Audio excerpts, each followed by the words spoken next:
Hello everyone. Um, my name is Thawe. So today we'll talk about fundamentals of deep learning and transfer learning, and the basics of how these models are built and made to work. This is the paradigm of artificial intelligence, and yeah, we'll look at more of that as we go along, and also we are going to look at how a model is trained, and in the sense of transfer learning, and how you can use a already trained model to make a use a already trained model on a new data set. Yeah, so we'll look at all of that, and we're gonna use Cargo notebooks for our um, example. So what's in store for us is we're gonna talk of artificial intelligence and how that is used to automate tasks that are performed by humans. We'll look at machine learning, a subfield of AI, and we are gonna also look at deep learning, neural networks. So that is also like another subfield of artificial intelligence, and then we'll look at transfer learning. This is just a way of you transferring knowledge from one domain to the next one. So you train a model on a different data set, and then you get to retrain it again using the knowledge that you acquired, which in this case is the features and weights from a different data set. And then yeah, we'll see what all of that is used for.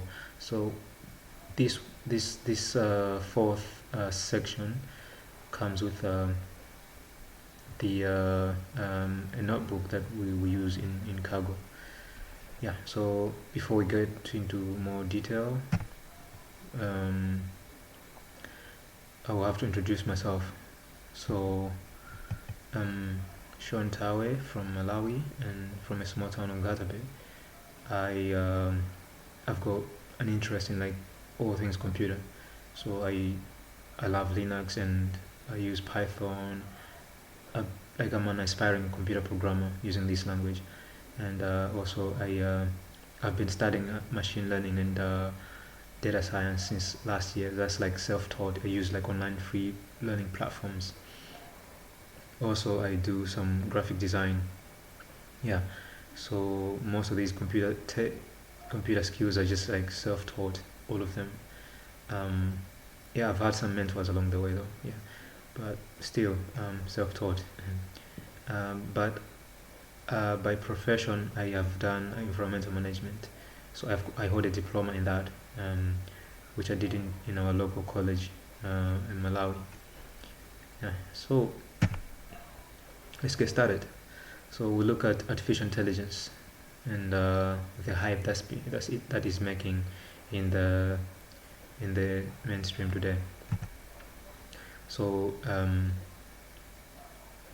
what is it? What is artificial intelligence? And yeah, so basically artificial intelligence is just that you're just looking at humans trying to automate intellectual tasks that are performed by human beings. For instance, you have like a CCTV system set up in your office, home, or in your shop, for example, and then you wanted to make it a bit smarter. A human being gets tired. They get really tired sitting up in the same spot for a very long time. But then you could try to make that system smarter. So because machines barely get tired, so you could make it smarter by throwing in a little bit of artificial intelligence to help you with your work in recognizing images in your CCTV system. Say, for example, whether there's an intruder or maybe there's some strange animal outside, for example. You use artificial intelligence to be able to tell you like what that thing is that you're seeing on the screen. And you can also use it for simulating games like rock, papers, and scissors. Machine learning is also very good at that. I mean, like artificial intelligence is very good at that. So you look at that machine AI makes tasks say um, it's very difficult to do this, um, it's like at its simplest, AI is the name given to computer programs that simulate human intelligence, right? So you can never do this from scratch. So there's like way too many data points that you have to put into consideration before you even begin to piece this complex um, kind of system together. Say, for example, an image recognition system. So there's quite a lot, and then artificial intelligence makes this easy for us to train a model and come up with a system that is fully automated, and you can keep improving it as time passes, or it can keep updating itself. So under artificial intelligence, you've got other subfields that we are seeing that like being used in many fields of our daily lives. So for instance, you've got speakers, you've got self-driving cars, and a lot of these systems are artificial narrow intelligence systems. So you've got web searching, you can train an artificial intelligence to do web searching for you, and also you can use those in farms and factories. Yeah, so then there's also another field which is artificial general intelligence, which is like um, it's thought of like something which can do anything a human being can do. Like that's what is thought of as, and it's very it's kind of like super intelligent, and it can even be better than us human beings. Um, that's what they think.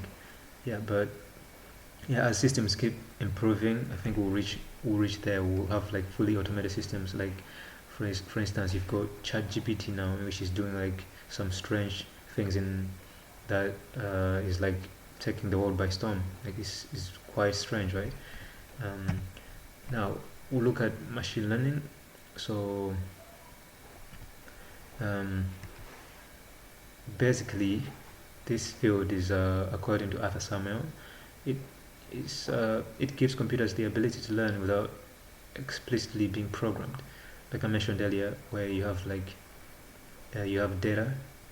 You know, basically, traditionally, computers were taught like this software that I'm using, for instance, Google Sheets. I mean Google Slides. So it uses it has used instructions. It was programmed, so it was given instructions and to display everything that I'm displaying right now. And then you give it some data and expect to come up with the results that I'm seeing on this screen right now. So for a machine learning, you don't really do that. You don't have to go behind the curtain and then program everything else from scratch. Now it does that on its own. It's able to um, learn from complex data sets, and in that moment it's able to come up with its own instructions that it can use to make predictions and then your goal here is just to make sure that those predictions that are being made by your machine learning model are at the its highest accuracy possible. Yeah. So it's these machine learning models, they're very ideal for handling like dynamic and complex data sets. Yeah. So machine learning, you've got artificial intelligence, and you also have like deep learning. They are kind of like used interchangeably sometimes. So we'll look at what these things are, and also what data science is in the next slide. So data science is it's just another field in computers, right? It uses these tools, these artificial intelligence, machine learning, and deep learning tools in doing the data science tasks. So yeah, that's what data science is all about. Yeah, so machine learning has like as this is a science where you use like algorithms to make predictions on values and on data that's been and then you're able to apply those algorithms on to a system so it can learn patterns, and then what it learns, it creates its own instructions so it can predict what it hasn't seen before. So if you give it sufficient enough data, it's able to establish like connections it's able to establish like a relationship between variables and also other values. Once that's been done, making predictions on unseen data becomes like quite easy. Yeah, so the momentum behind everything here is that like artificial intelligence and all these other subfields have been like going at a very breakneck rate. So what's been happening is that you've got these state-of-the-art technologies such as like processors and also these GPUs. For instance, like we'll see what use on cargo. They use a similar GPUs which are very complex. I mean, they're very powerful. That they make it easier for you to train your model faster, and so that gives you like enough time to even train larger models in no time. Yeah, so I mean, it takes quite some time, but then it is compared to back in the early days, it was a bit complex considering technologies compared to now wasn't as complex as it is, right? So also we have like huge amounts of data. The internet like is swarming with seas of information. So you use that to your advantage to train these machine learning models. Yeah. So we'll look at the categories of machine learning. So we have supervised learning, unsupervised learning, semi-supervised learning, and then reinforcement learning. So we'll go into a bit detail. So we'll start with supervised learning in the next slide. You have a model, and then you're trying to train it, and so that your goal is to come up with predictions accurately. So it's all about improving the accuracy. It's been known that a supervised learning is the best way to train your models, as it is. I mean, it's quite expensive to come up with labeled data, to find labeled data, because it takes quite a long time to. I mean, it's very costly to manually label all your data, since most of the data has been spread across the internet is unlabeled. So you have to do that manually, and then you train your machine. So to minimize time, that's why there's other methods of like other categories of machine learning. So in a machine learning model, with supervised machine learning model, you've got label data, and then you throw that into a machine with labels. So it has like meaning that. What does that mean? So supervised learning is a machine learning paradigm for problems where the available data consists of labeled examples, meaning that each data point contains features and associated label. Yeah. So in this case, we've got labels here. So we've got a circle, a rectangle, triangle, hexagon, and then you throw that labeled data into a system with these labels. So it's able to pick up on those features. The next time you throw in some test data without labels, it's able to tell you and it's able to predict what that is. So in this case, we've got our predictions here. We've got a triangle and a circle, because this model has seen that kind of data before, a similar type of data, so it's able to give us predictions, make predictions on new data. So this is your new data without features. Yeah. So if you were training a cat, you were training your model to see cats and dogs, and you labeled that data properly, it will be able to see those. It'll use those instructions, and next time you feed it a picture of a cat, it'll be able to tell you whether that is a cat or whether it's a dog. Yeah. So that's what the breakdown is. Yeah. So unsupervised learning is like the opposite of supervised learning. So what does it say? It refers to algorithms that learn patterns from unlabeled data. So we've got massive amounts of unlabeled data, and the task of a machine learning model is for it to tell you to distinguish what that data is. So it'll group everything that seems to be related in different kinds of groups. So you've got if you gave a computer pictures of like a bunch of pictures and labeled pictures of faces, it will tell you which faces are similar and which faces are yeah, like maybe to group those faces into certain sections, so similar faces, whether these pictures of dogs, or these ones are these pictures of dogs, these pictures of cats. Yeah, excuse me. So that's what you get from a machine, an unsupervised machine learning model.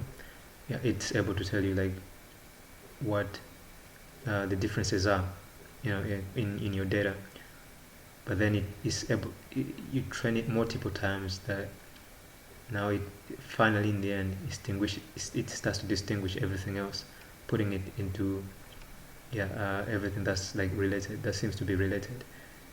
And next time it sees new data, be able to make those predictions without problem.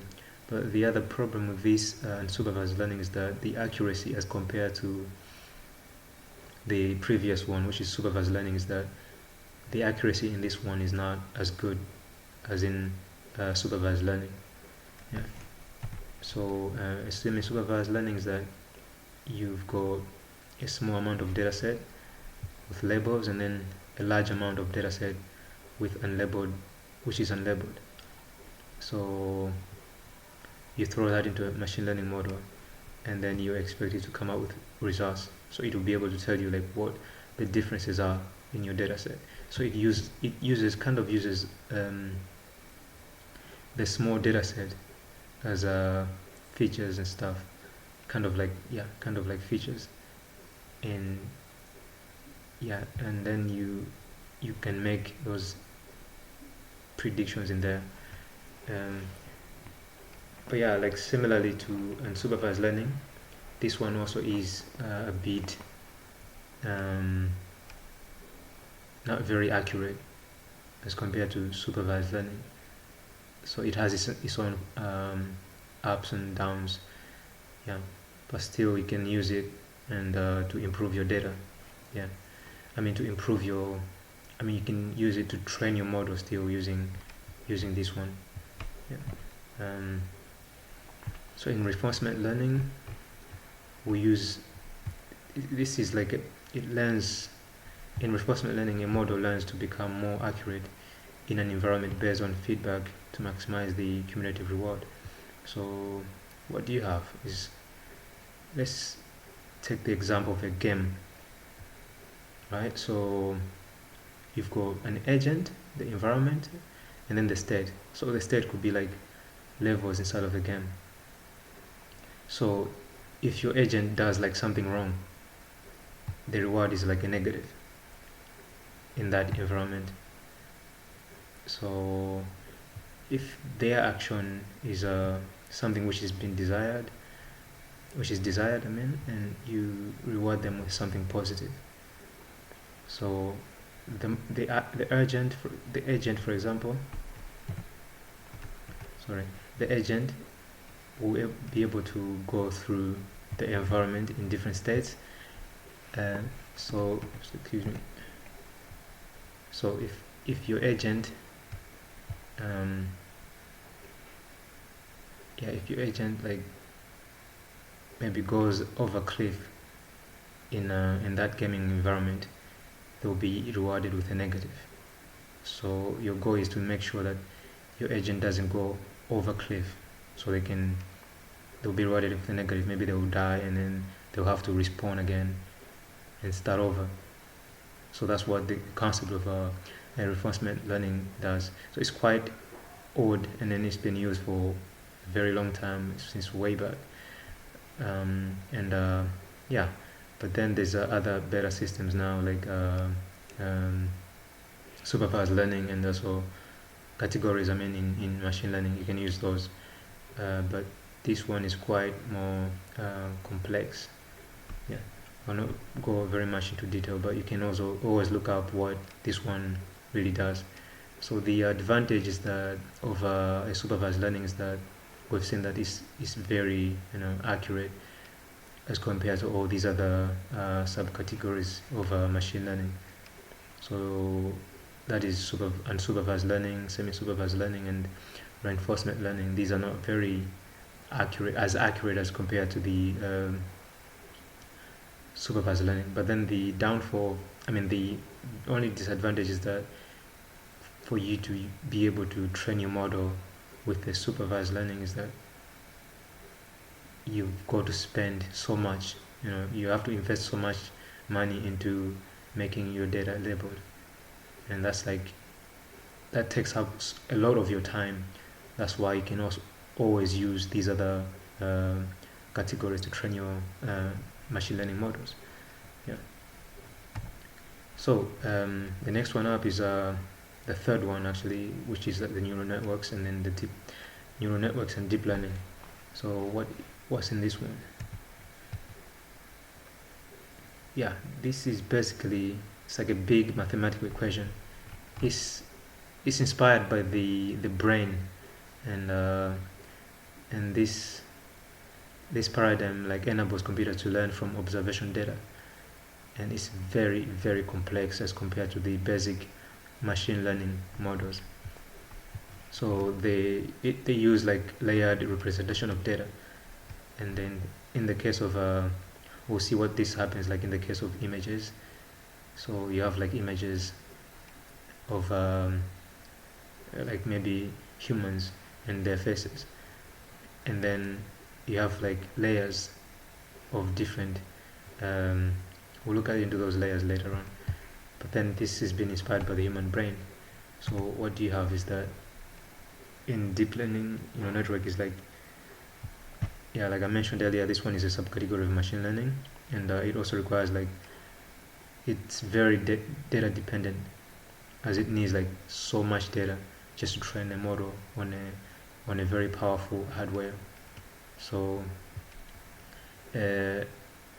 like advanced machine learning is known as deep learning and deep neural networks. So this subset is of machine learning. It comprises like 3 or more layers, like we see in this image, a visualization of like what a deep learning model would look like. A deep learning neural network would look like this. So you can have like an input layer of images of faces, and then this will be your input. So this is an input layer. So every node in this input layer is connected to the next node in the next layer. So you could say that you get your data here, and then you can, on this part, you start to predict maybe edges and shapes. Edges, and then here you predict shapes, and then you predict maybe like full faces, and then you get the results in the end. So that's just like, that's the idea behind all of this. But these additional layers, they give the network an upper hand in the optimization and also refined accuracy in like in determining like what's in your data, what are you looking for in your data. Yeah. So a deep neural network, how does it work? So you've got it mimics the human brain, like we mentioned, through, you've got data inputs, weights and biases. So you've got elements that work together. All of these weights, biases, they work together in recognizing, classifying and also describing objects that you're looking for in your data. So you have like so much data, massive amounts of data, and you're using these machine learning, deep learning models to tell you what's in those images. So using the layers, the neural network system is able to do much better. Like it's able to like outdo the regular machine learning models. Yeah, because this one it has numerous interconnected nodes, so each one builds upon the previous layer, and then the optimization or categorization forming input layers and then output layers.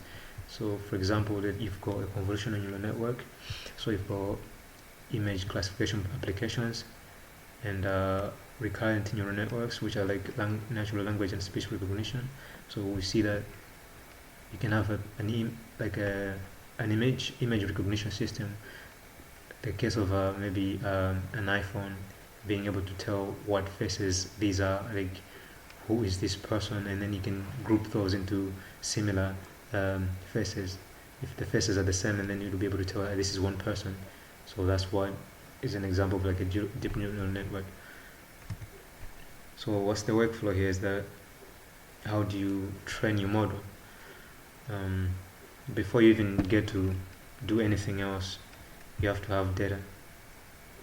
So you have to look for your data, and then you start to build your model, and then you do this multiple times. You train your model on like so much data, huge amounts of data, and then you come up with what you deploy that model into the world, and therefore, as time passes, you start to update um, that model of yours that you deployed into the world. Yeah, like whether you can deploy it online or in any other kind of system, whether it could be in an environment where you set up your Raspberry Pi so you can recognize your what's in your farm or what's in your field, whether there's strange kind of animals that are coming into your field, and then you want to see what that is. Like you can also update on that. Like you'll be able to tell like, oh, make these predictions. I mean, like use this data and then make the model work even better. Yeah, on data that's never been seen before. So the last part that we're looking at is transfer learning, and after this one will go into actually training the model. Yeah. So transfer learning is like basically it's a situation where knowledge is transferred from one domain to another one. So what do you have? The case of a human being is that you have like so much experience, then like as you go through life you gather like large amounts of past experiences, and then that experience you use it as the knowledge to do better in a new environment. So it's the same perspective for learning, transfer learning, as you can generalize that and then use it in a different setting. So the case of cats and dogs, you train your model on cats and dogs. That model can be optimized, can be retrained on a different data set, say X-ray scans, for example. So basically, you don't retrain the model like everything. No, you use a few layers. You change a few layers in that pre-trained model. You change a few layers, the output layers more especially, and then you have like a different outcome. But then you're actually using a different data set right now. So transfer learning, it uses like back propagation to learn, but we'll look at into that more on the next slide, what that back propagation is up here. So transfer learning has significant advantages and drawbacks. So before you even like use it, before you do any transfer learning, you have to make sure that you've done enough experimenting and you make sure that the data works. I mean, it actually works better on new data. That's like the model that you trained on a different data set is actually be able to work properly on a new data set without any problems. So it has its own limitations, but it works. We've seen it work in other fields like image recognition. Yeah, it does well for, let's say, yeah, it does. It just works on other data sets. So it just needs you to have like time, because it's not all these solutions that can fit all problem cases. Certain things can never work out, but you just have to keep trying and then find the right models that can work better for your problem that you have at hand. Yeah. So in multitask learning, which is also part of like deep learning neural network, so it says that you train a model on different data on different tasks at the same time. You can do that so the architecture of a deep learning model is in a way that layers are used in different tasks, followed by different task specific layers and output of other tasks. The idea is that after training a network on different tasks, the network will generalize better since the model performs better on tasks with similar knowledge or processes. Yeah, so that's just the addition to what transfer learning you can do with transfer learning. So the features, and we found that the feature is that in deep learning models, they are very good at feature extraction.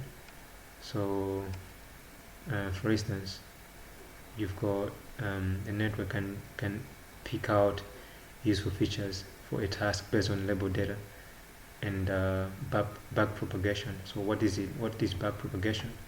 So as a machine learning algorithm, back propagation performs backward pass to adjust the model's parameters, aiming to minimize the mean squared error. Yeah, so it's just like you're just trying to optimize everything. You're trying to make adjustments to your model's parameters.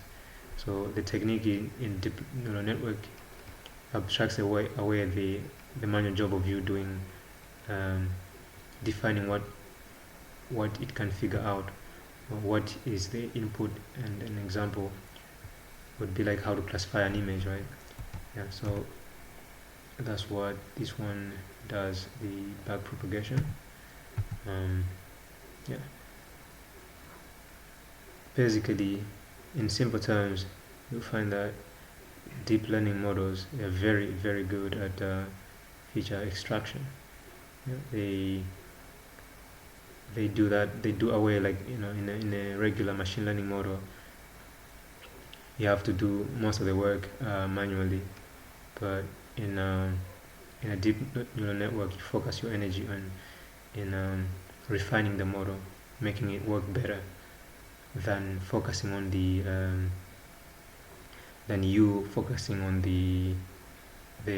feature extraction. So it does that all on its own. So according to Wikipedia, yeah, you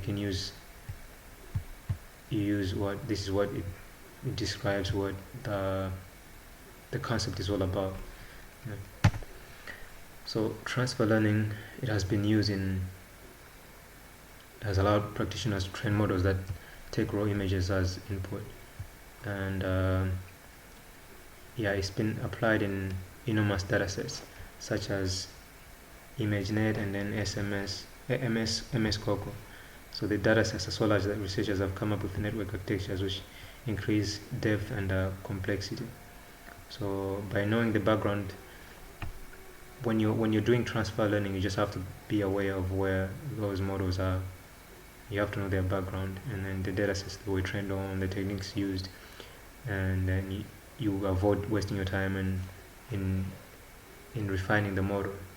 So like you just like spend most of your time in making sure the model works better than wasting your time in experimenting which one works well. But you just have to focus your attention very much on the techniques, and then the data sets. Like, just understand your model, just understand how your model is trained and how they what they trained it on. Yeah, that way you will make things easier for yourself. It will be an easy transition from a different data set into a new data set. Yeah, so you save yourself a lot of time. So that's it on the introductory part. So the next thing is that we are going to look at we're actually going to train one. We're going to train a model in we're going to train a machine, a transfer learning model. We're going to do a transfer learning model using Cargo. So here we go. Thank you for that. Alright. Now, so we are using an image classification system.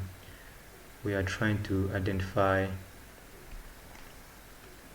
images. So we have our data set, an animal data set. This is the one. This is Cargo, by the way. So our data set has it has 10 classified images. It's like so many images. This dataset is like 600 megabytes in size, so that's our small dataset. And we're using VGG16, also known as VGNet. So this one has like, it's a convolutional neural network model for image recognition. It has 16 layers with weights and does not rely on hyperparameters. So it's considered one of the best version of model architectures. So we'll start by importing our necessary libraries for training our model on a different dataset. So this is getting started with a transfer learning. It's just an introductory part of how that is done. So we're using TensorFlow. So everything that is like needed here, and here we go. So our model, this is our model. We are importing it here on this line here, and then we are importing other necessary libraries there. We need NumPy, pandas, and all this other code is just like we're trying to ignore all the warnings that are being thrown out from TensorFlow. And then we also use some libraries from sklearn.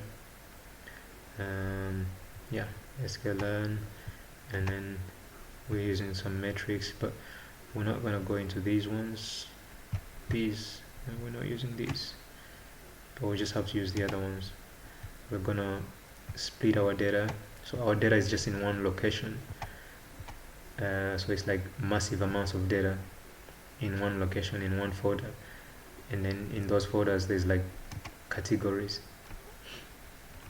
I mean, there's classes, it's been classified into different things. Yeah, so that's a lot of data. So we're going to use the trend test split to split our data into the test data and also training data and also validation data. Yeah, so we are going forward, and this is our TensorFlow libraries. So we are gonna import TensorFlow as TF, and also TensorFlow. From TensorFlow we're gonna import Keras, and from there we're gonna import all these necessary things that we're gonna use later in our data. So this works in unison to this one.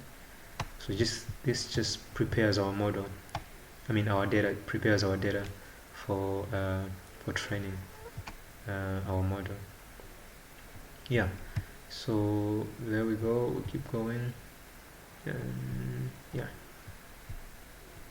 so we run this one, we run this, we'll run this cell.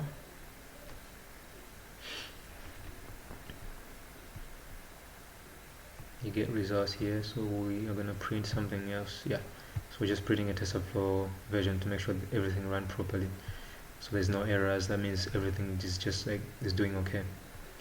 Now the next thing is to load our data set. So we are going to import from this path. This is our path, which is out here, and then from that path we're creating a library here. So we use this library to input everything to hold our data. So there's gonna be an image path and then labels. So because that's what we are focusing on, and we just want to have like images and then labels, but then it has different things. Alright, so next up is the category. So category is like the path, this path, and then we're just listing all the directories inside of this path. So we are doing a double for loop here, and in this double for loop we are looking for all the paths, and then in those paths we're looking for a file from this path that's been joined here, and now we are putting that inside of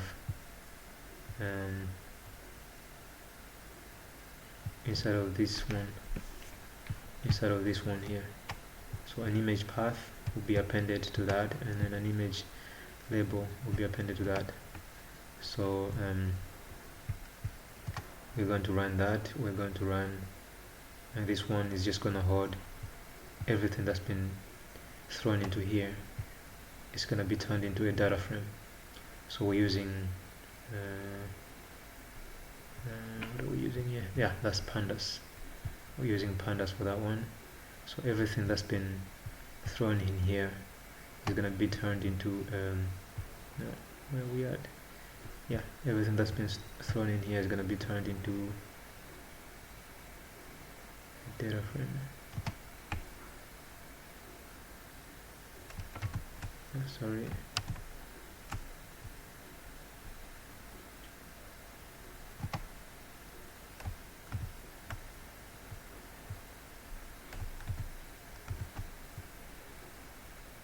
Yeah, so some errors there. Yeah, so we have our pandas data frame. We create it here, and then we convert labels to numbers. So yeah, we just run that one, and if it runs out smoothly, everything is okay. Yeah, that came out smoothly. Now we are going to check our sample now. So we want to see, I ran it before, so that's why we're seeing these results. So we're going to see the first 15 rows of our data set, and then we run that.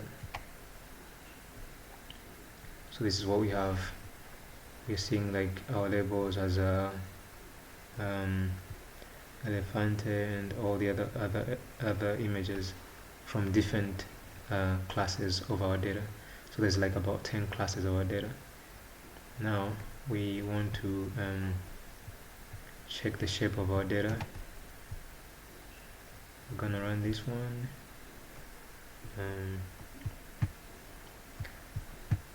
This code. So what's actually happening here is that you're printing out the data frame shape. So what are you seeing is that you're seeing 26,000 rows and 3 columns. That's what this one is holding. So it's holding image path, labels path, and then the encoded labels. So that's what this part did. It's just encoding everything, all the labels, into numbers instead of using so an encoded label has been added here, which is just transforming all the labels here. So instead of like having Ken, for example, we have a 0, a Garo, like 5, and then so on and so forth for each and every element. So it's using from 0 to 9. So that's like 10 numbers. So it's just trying to make it easier for you to classify your data using numbers. Yeah. So, and here we're creating the number of now values, and so we see that there's no values, everything is okay here, there's no output here, it's just like zeros. And unique values, we've got 26,179. That's like, it shows like everything is okay. And then you've got number of images per category. So each category has its own number of images, and this one seems to have like so much as compared to each and every class inside of our data. Now we want to split that into train and test, and also validation. So it won't just be train and test, so it'll be train, test, train, validation, and also test. So what are we doing? We're using this this method here to split our data. So we're taking our df, which is here, our data frame, which is up here, which is spitting out all of this, and then we're splitting that into training data. So we're getting 80% of that data frame. So we are shuffling that, and it's just like for augmentation. We just want to shuffle that, like pick stuff at random. Yeah. So now we are catching that everything that's being spit out here. We are catching that for train data and temporary data. We'll use that to split it into the next one. So we are catching 20% of that is going here into temporary data frame, and 80% of this data up here. 80% of our data is going into training data frame. Yeah. So what do we do next is we get this data frame, the temporary data frame which we created up here in this line. We use that to split it between validation data and test data. So what we have is that you've got that here, the temporary data frame. You throw it here, and then you're getting 60% of this temporary data frame, which is also 20% of the original data frame. So, alright, not to confuse ourselves here, so we have like 60% of the new temporary data frame here that's been extracted from the previous one, and then we split it by 60-40. So 40% is used as test data frame, and 60% is used as a validation data frame. Yeah, and we also do that at random. Now we reset the index, so we're dropping we're dropping everything there. We're resetting the index of all of our data. So it's like it's standing out all on its own. So it's starting from 0 to a certain number in our data frame. So that's what we have. That's what we get next. So here we're just printing out everything else. That's what these lines are doing.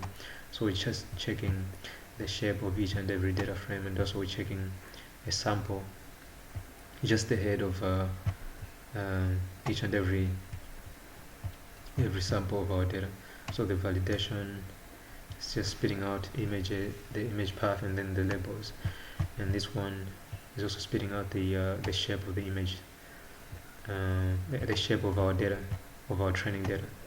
So it's doing the same thing for each and every data frame that's been split. So that's what we get in the end, a nice display. So we've got 20,000 images for our training data, 3,000 images for our validation data, and 2,000 images for our test data. Yeah, so next up is we want to see a sample of that data. So we're using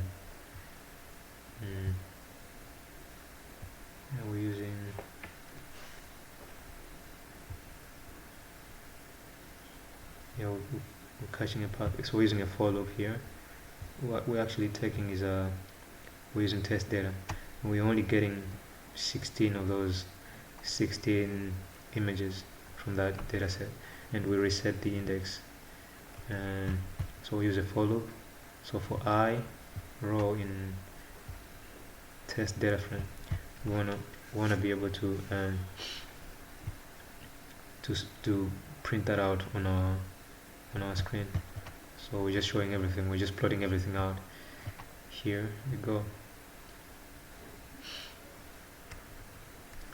So that's just a sample of our data frame. Yeah. So we've got we've got all those classes what we had from area. So everything has its own class. So that's a class. This one is in, so the elephant, for example, is in a class of can, elefante, and a horse in the cavallo. That's the class is described in. So everything is like printed out like that. That's how everything is being recognized right now. So now we want to define our dimensions and start creating some data loaders. So we're gonna use so we go. Okay, now we begin from here. So using a batch of 50. So a batch is used for flow by flow directory and predict directory. So a batch, so it's gonna print out the timing, and it's gonna create our top weight path, and also we check the image width and image height. So a batch is like a bit, yeah, a batch is somewhat different from a category. I mean, a batch is somewhat different from so there's batch, and then there's a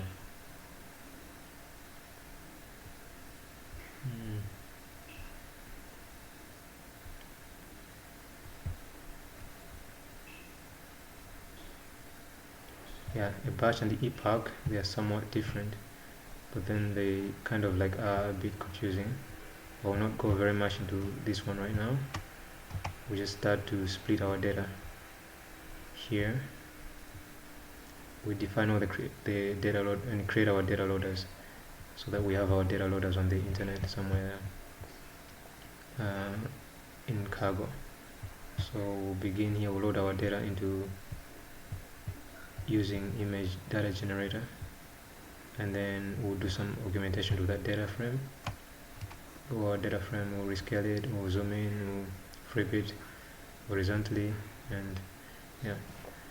So next up is we load it up in here using this generator here. We load up our training data, our validation data, and our test data. Now we'll begin.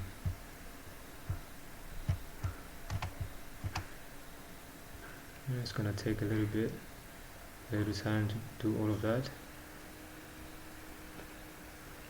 So we'll see results here.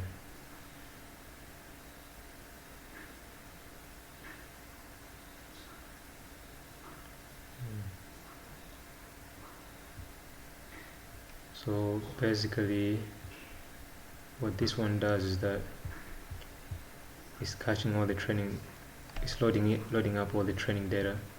So it's using the training data frame, and it's catching up it's using the X column as image path, and then the Y column as labels, and then we do some data augmentation there, and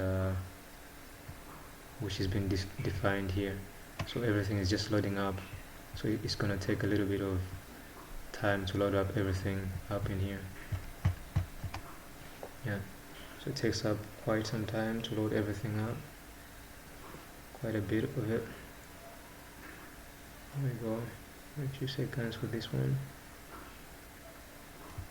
So that's our training data.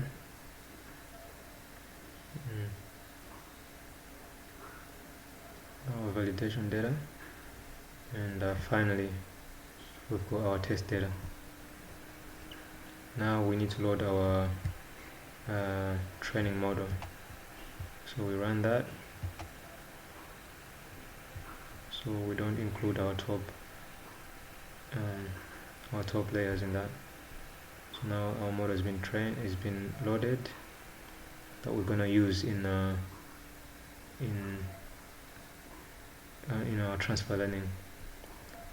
Now we need to create our weights and features using the same model that we loaded up here, our VGG16. So it needs to create this. It will create a bottleneck file for our model, which will show up somewhere up here. But first things first is like we have to create weights and features using VGG16. So we're gonna use our data, our training data here, and we'll start with our training data.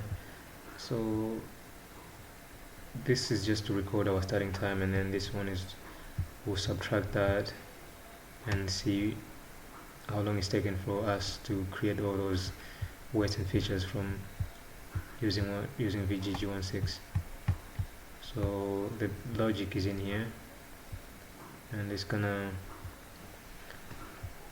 so the training sample here is this. So it's taking the length of image files, and then the length of classes, and also here is making those predictions. Yeah, so we'll predict the generator. So we use training data and also predict size train, which is done up here. So this is just like calculated using maths, using the batch size from up there, which we defined as 50, and yeah, we run that.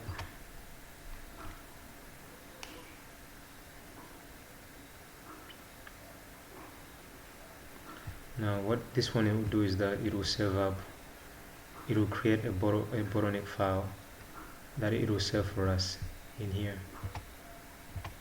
So we'll have a copy of this bottleneck file up in here, and then we'll use that, we'll load it up in the next few cells, and then it'll be easier for us to train our model using those bottleneck loaders. So the bottleneck features are just like a collection of our data which has been made ready for our model. So it takes about roughly around 6 minutes to do all of that. Yeah. So it's going through like massive amounts of data. So you can also run this one. This one does it for the training data, while the rest, the following, they will do it for the this one does it for the validation data. It uses the same logic as this one up here, so it's just getting everything ready, preparing everything for the for our model, which we'll define down here after loading everything up. So this code is just loading up all the bottleneck file features for the training data and also the test data, the training, test, and validation data. So we load it up here, all these bottleneck files which are created up here. So they are saved as .npy file inside of the working directory. So yeah, just a little bit more time.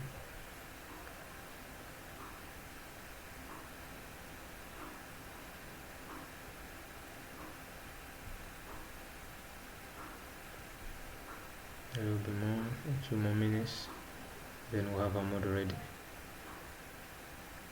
soon enough.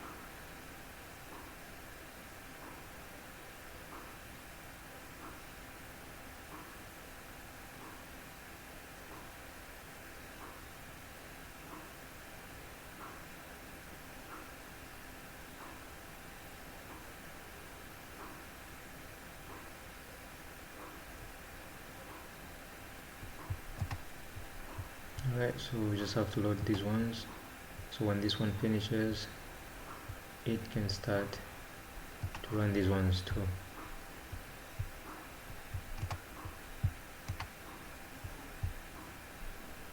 Yeah, so this one finishes and then it goes on to the next ones, to the next two. But these two will not take too much time because this one has like so much data. It has like huge amounts of data. Yeah. It's about to finish up in the next few minutes.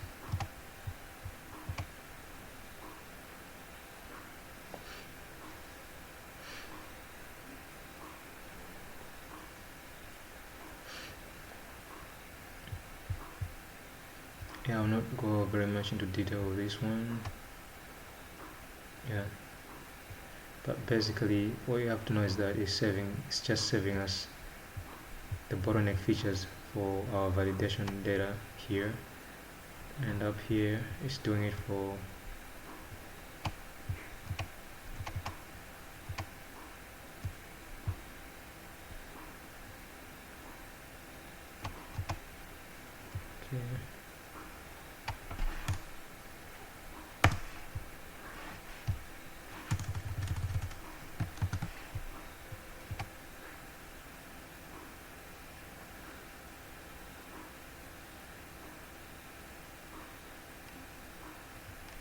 it's just saving up our bottleneck file a bit longer. Yeah, so here we go. So it's using the CPU as well as the GPU. So this is what I was talking about earlier in our presentation area. So we had to talk about the GPUs that Cargo uses for training datasets. So you can always like switch to that, but this one is designed for the it's designed for convolutional neural networks, like image classification, like something that we're using right now. So we're trying to classify our animals using a model that was pre-trained on a different dataset. Yeah, so here we go. We can check what's going on here. So this one, yeah, it works.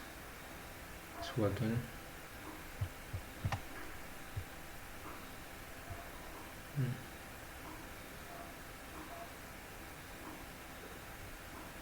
Come on. Takes a bit of time.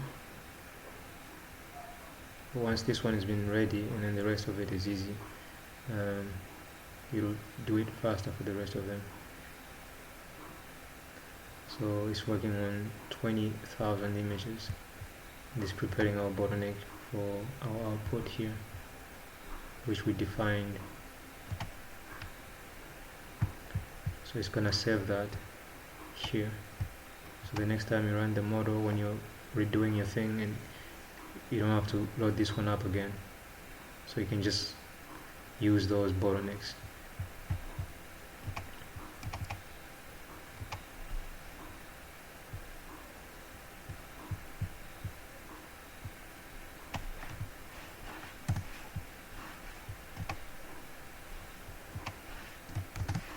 Yeah, so once this one has been prepared, it takes a bit of time. Once this has been prepared,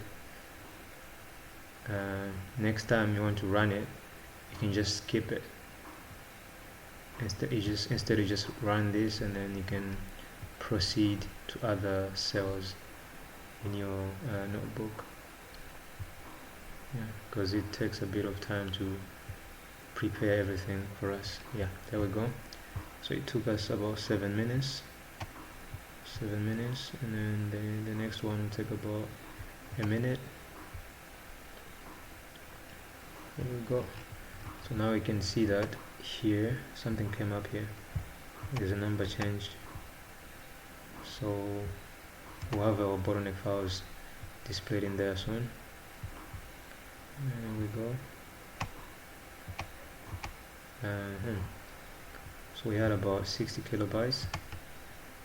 Now we've got massive amounts of data.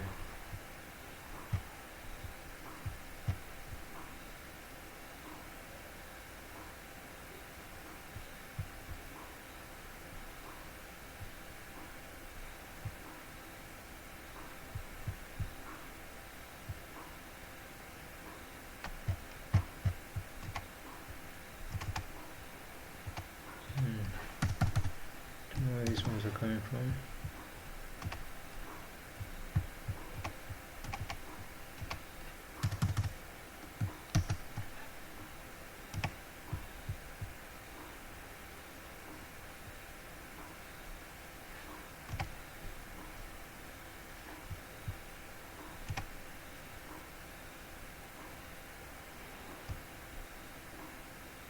Here we go. Here we go. Come on.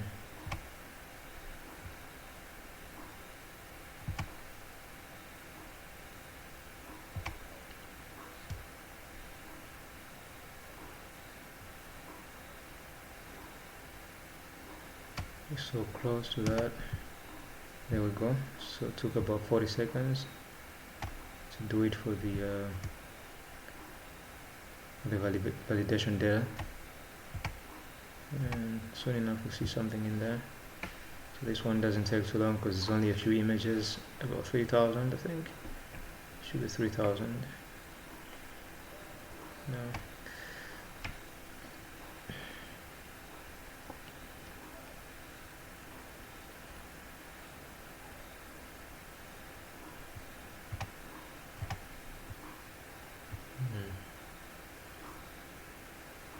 Here we go. Yeah, so about 40 seconds. Took longer than I thought. Yeah, so what do we have now? We have our validation features in bottleneck form, and also our test and train. So we'll load those up in the next 3 cells. So this is for the training data. I don't know where this one is coming from. Load that up here. Shouldn't take long. It's done. So we load it up for the train, and then we need to load up for the. So what's happening is that we're using this similar things up there. From here we're just catching the names, and then we're checking the length of those training images names, and actually we're doing it from here. We're using what's been made here. Yeah, from here up here. So training images names, which are up here. Oh yeah, there we go. So our training images. So what are we catching? We are catching the file names. We're just catching the file names, and then we're checking the length. And we're also doing the same thing for the training images. The training images, we're catching the class indices. So we're also checking the length of that. Now we load up the bottleneck features, which were saved earlier. This one keeps happening up.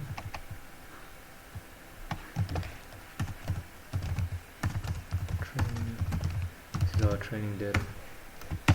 What's going on here? Alright, so this one has been loaded up. Now we have to do the same thing for the validation data. So we're just loading the bottleneck features for the training data here, which is here. It's about a gigabyte in size, and so we load up one for the validation. That's what it's doing up here, using NumPy. It's using NumPy, and it should be NumPy. If we go up here, yeah, it's using NumPy to load up our data frames. It's NumPy to use. So it's getting the labels. Validation.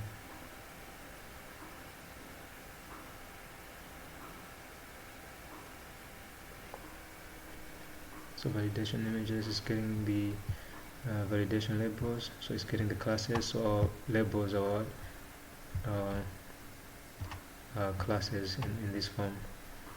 And what do? We load that up here. Yep, it's been loaded. So we do the same thing for the test data. What's happening? We load our data frame, our bottleneck files here as training data. We're using a bottleneck features. We have prepared our data for training, and we need our features. So we're defining our features through classes. So our training data images, using a dot notation, we are calling out classes. We are we are yeah, we'll bring out classes, and then we are sticking that into the training labels, which we use for our model, which will follow next up. So just to make sure, I'll rerun everything here. This one, it shouldn't take too long, and this one, and this one. Yep. Now the next thing is I don't know where these numbers are coming from. The next thing is to create a convolutional neural network. So what are we doing? We initialize with the sequential, followed by flattening of our data, and then we add 3 or more layers in this step. Yeah, and it's fully customizable. This thing, it can be customized. So what are we doing? We initialize that, we import. We've done that already, but then we just have to import it because it's way too far up. So we initialize that. This is just the starting time to record our starting time, and we'll do the same thing. We'll check how long it's run. So we use epochs. Here we're defining our epochs. It's like train this data 10 times. So the batch, it's been defined up there, which is 50. We have like 50. And so the 50, the batch size is 50. Yeah. And we'll keep going.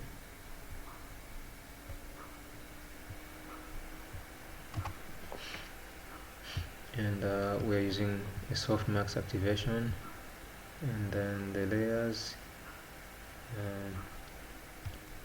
and then we run this one. So basically what it's doing here is that it's flattening out our data set. So this one here makes sure that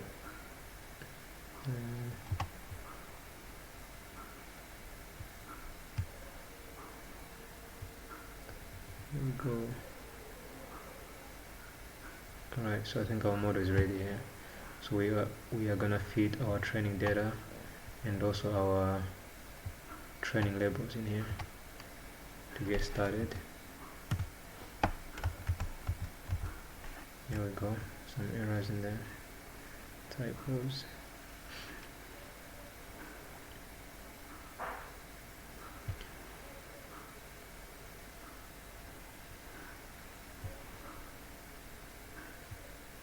So it's gonna top model weight paths.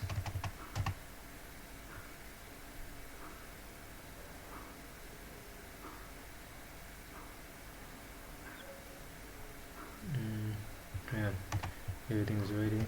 So we start run that one. So now it's training. It's loading all of our data. It's using everything in here. So it's gonna run 10 times just to train our model. So we'll check the accuracy here and the performance, and then the loss. So it's going up. As you can see, the accuracy is going up. It's doing better. 83. Come on, go higher.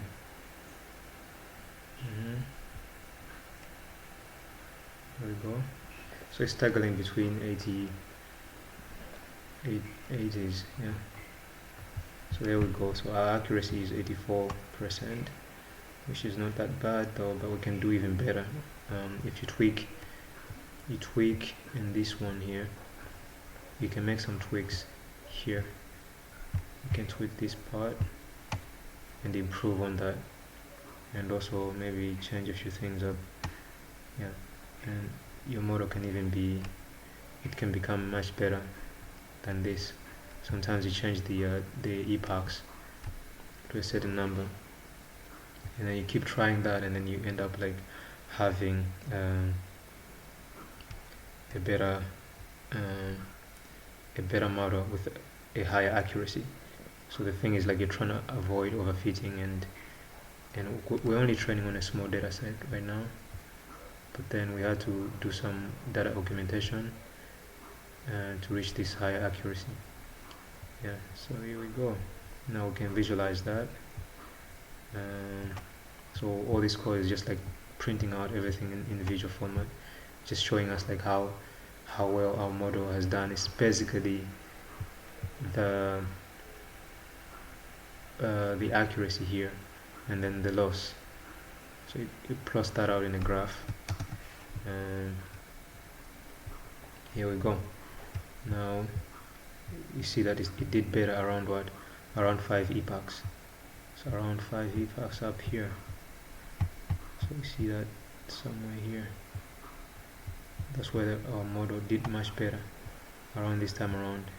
This part, 5-6 epochs. So where our loss and our accuracy, our training accuracy and our validation accuracy intersect, that's where the model did very well. Yeah, so we see that. Now we can evaluate that with our test data. Yeah, so there's other methods you can use, such as confusion metrics and also classification metrics, to classify, like, to see how well your model has done. It just helps for you to get into more detail, like write up a better report on how well your model has done. But then you can evaluate this, and now you see that if we run this one, yeah, we're using our test data. Yeah, it did pretty good. So it's around 85%, and yeah. So thank you so much, everyone, and that's the end of my presentation. There might have been some hiccups, but yeah, I appreciate your time, and if you've got any questions, don't hesitate to ask me. And as I've said, my background in machine learning is not as that of a traditional education background. I've done this like self-taught, and then spent some time coming up with this, researched on this code, and then how to come up with this in the end. Yeah, so you're free to find this on Kaggle, and you can find me on Kaggle, and you can use my code, and then still you're free to use it. It's open source, and yeah, experiment with it and see what you can come up with it. So the model I was using was VGG16, which is VGNet. Yes, thank you so much.